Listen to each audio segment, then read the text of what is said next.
ভাঙড়ের তৃণমূল নেতা রাজ্জাক খানের খুনের ঘটনায় এখনো পর্যন্ত কাশীপুর থানা পুলিশ অর্থাৎ কলকাতা পুলিশ এখনো পর্যন্ত 5 জনকে গ্রেপ্তার করেছে।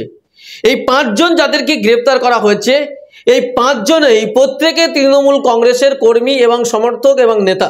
প্রথমে যাকে মূল মাস্টারমাইন্ড হিসেবে গ্রেপ্তার করা হয় মোফাজ্জেল মোল্লা, যাকে শওকত মোল্লা সরাসরি অস্বীকার করেছিলেন। তিনি বলেছিলেন যে তার দলের কোনো পদে নেই, কিন্তু আমরা একেবারে গ্রাউন্ড রিপোর্টে আপনাদেরকে দেখিয়েছিলাম যে তার পরিবার বলছে সে বুথ সভাপতি, সে গত 23 পঞ্চায়েত নির্বাচনে সে তৃণমূল কংগ্রেসের গ্রাম সভার প্রার্থী ছিলেন এবং যদিও তিনি হেরে গিয়েছিলেন এবং সেই থেকে শওকত মোল্লার সঙ্গে থাকতেন এবং শওকত মোল্লার সঙ্গে খুব ঘনিষ্ঠ সম্পর্ক ছিল এবং একাধিক ছবি প্রতিটি মঞ্চের ক্ষেত্রে প্রতিটি জায়গার ক্ষেত্রে একেবারে শওকত মোল্লার পাশাপাশি তাকে দেখা গেছে বিভিন্নভাবে।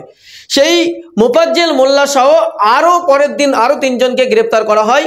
সেই আরও 3 জনের মধ্যে অন্যতম যিনি ছিলেন আজহার উদ্দিন, যে আজহার উদ্দিন 2023-এ পঞ্চায়েত নির্বাচনে আইএসএফ থেকে ক্যান্ডিডেট হন এবং তিনি জয়লাভ করেন, কিন্তু 2024 লোকসভা নির্বাচনের পর সেই শওকত মোল্লার হাত ধরে আসমা খাতুন এবং এই যে আজহার উদ্দিন দুজনেই তারা তৃণমূল কংগ্রেসে যোগদান করে এবং তারপর থেকেই শওকত মোল্লার সঙ্গে তার ঘনিষ্ঠতা বারবার দেখা যায়।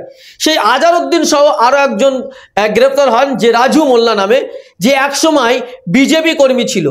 বিজেপি থেকে সে তৃণমূল কংগ্রেস এখন করছে, সে তৃণমূল কংগ্রেসের সমর্থক এবং সেই রাজু মোল্লা তিনিও কিন্তু গ্রেপ্তার হয়েছেন।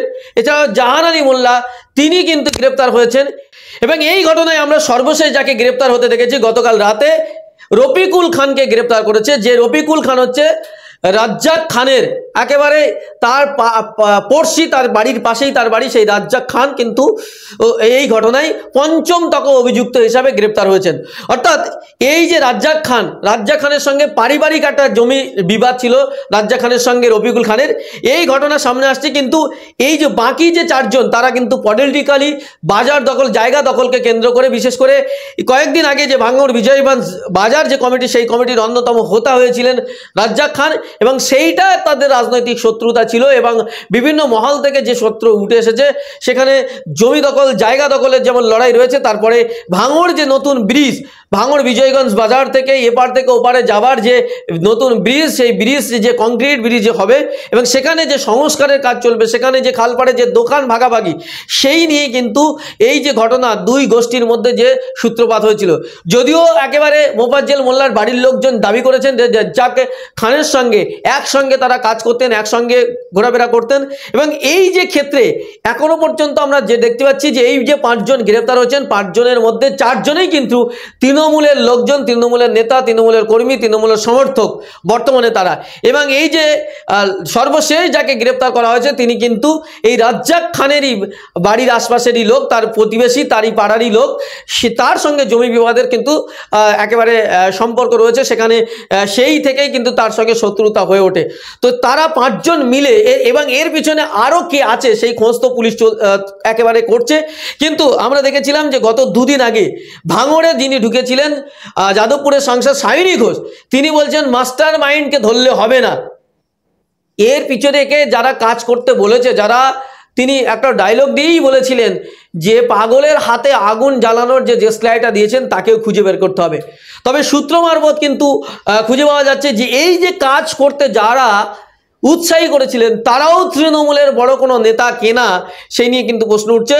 সূত্র মারফত খবর পাওয়া যাচ্ছে যে তৃণমূলের বড় সড়ো কোনো নেতা এই ঘটনার পিছনে যুক্ত রয়েছে। তবে এখনও সব কিছুই তদন্ত সাপেক্ষে এবং একটা জিনিস যেটা পরিষ্কার বারবার দেখা যাচ্ছিল যে ক্যানিং পূর্বের বিধায়ক এবং ভাঙড়ের যিনি তৃণমূল কংগ্রেসের অবজারভার শওকত মোল্লা, তিনি বারবার দাবি করছিলেন যে এই ঘটনার সঙ্গে সম্পূর্ণ আইএসএফের দুষ্কৃতি রয়েছে এবং আইএসএফের হাত রয়েছে। তিনি ঘটনার দিন থেকেই একেবারে আইএসএফকে দাগিয়ে দিয়ে নওশাদ সিদ্দিকীর গ্রেপ্তারের দাবি করেছিলেন। কিন্তু প্রতিটা মুহূর্তে দেখা যাচ্ছে যারা যারা গ্রেপ্তার হচ্ছেন তার সঙ্গে শওকত মোল্লার ঘনিষ্ঠতা বেশি দেখা যাচ্ছে। এই আজহার উদ্দিনের একেবারে যে আইএসএফ ছেড়ে তৃণমূল কংগ্রেসে যোগদান করেছিলেন এই শওকত মোল্লার হাত ধরে, এবং এই শওকত মোল্লার একেবারে ঘনিষ্ঠ আমরা যেটা দেখেছিলাম মোফাজ্জেল মোল্লা, সেও কিন্তু শওকত মোল্লার একেবারে একাধিক জায়গায় একসঙ্গে তাকে দেখা গিয়েছে, বিশেষ করে মঞ্চে শেয়ার করতে একসঙ্গে দেখা গেছে, বিভিন্ন ক্ষেত্রে এই ছবি কিন্তু দেখা গেছে।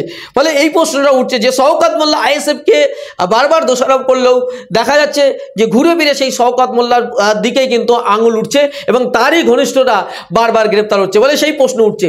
আর এই আবহে আজকে দেখা যাচ্ছে যে শওকত মোল্লা তিনি ইতিমধ্যে ঘোষণা করেছেন এই ঘটনার উপরে তিনি আজকে তার ফেসবুক পেজে লাইভে, অফিসিয়াল পেজে সেখানে লাইভে আসবেন এবং আগামীকাল এই ঘটনার পরিপ্রেক্ষিতে তারা প্রতিবাদ মিছিল করবেন ভাঙড়ে, যে দুষ্কৃতীদের গ্রেপ্তার করার দাবি তারা করবেন।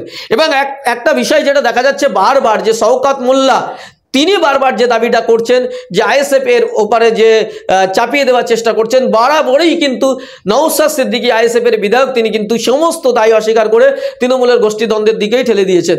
এবং এই ঘটনায় এলাকার মানুষজনও তাই কিন্তু বলছেন যে এই ঘটনায় সম্পূর্ণভাবে তৃণমূলের গোষ্ঠীদ্বন্দ্ব, জায়গা দখল, এলাকা দখলের লড়াইয়ের ক্ষেত্রে কিন্তু এটা হয়েছে এবং তাদের মধ্যে ভাগাভাগির লড়াই কিন্তু এই ঘটনা ঘটেছে বলে অনেকেই বলছেন। ফলে এই জায়গায় দাঁড়িয়ে আজকের আমাদের কাছে যে তথ্য, সেই তথ্য সর্বশেষ যে এই ঘটনায় একেবারে 5 জন গ্রেপ্তার হয়েছে। এই 5 জনের মধ্যে কিন্তু 4 জনই তৃণমূলের লোকজন এবং 4 জনই শওকত মোল্লা ঘনিষ্ঠ লোকজনই কিন্তু গ্রেপ্তার হয়েছে। এবং একজন যিনি রাজ্জাক খানের প্রতিবেশী, তিনি সরাসরি পার্টির সঙ্গে যুক্ত না থাকলেও তিনি রাজ্জাক খানের প্রতিবেশী, তার সঙ্গে জমি বিবাদ ছিল, সেই নিয়েই কিন্তু মোট 5 জন এখনো পর্যন্ত গ্রেপ্তার হয়েছে। পুলিশ আরও তদন্ত করছে এবং এদের কাছ থেকে আরও তথ্য পাওয়া যায় কিনা পুলিশ সেই কাজ করছে বলে সূত্র মারফত আমরা খবর পেলাম এবং পুলিশ সূত্রে সেই তথ্য আমরা পেয়েছি। বলে আপাতত এখানে শেষ করছি, দেখা হচ্ছে পরবর্তী আপডেট নিয়ে, ততক্ষণ ভালো থাকবেন।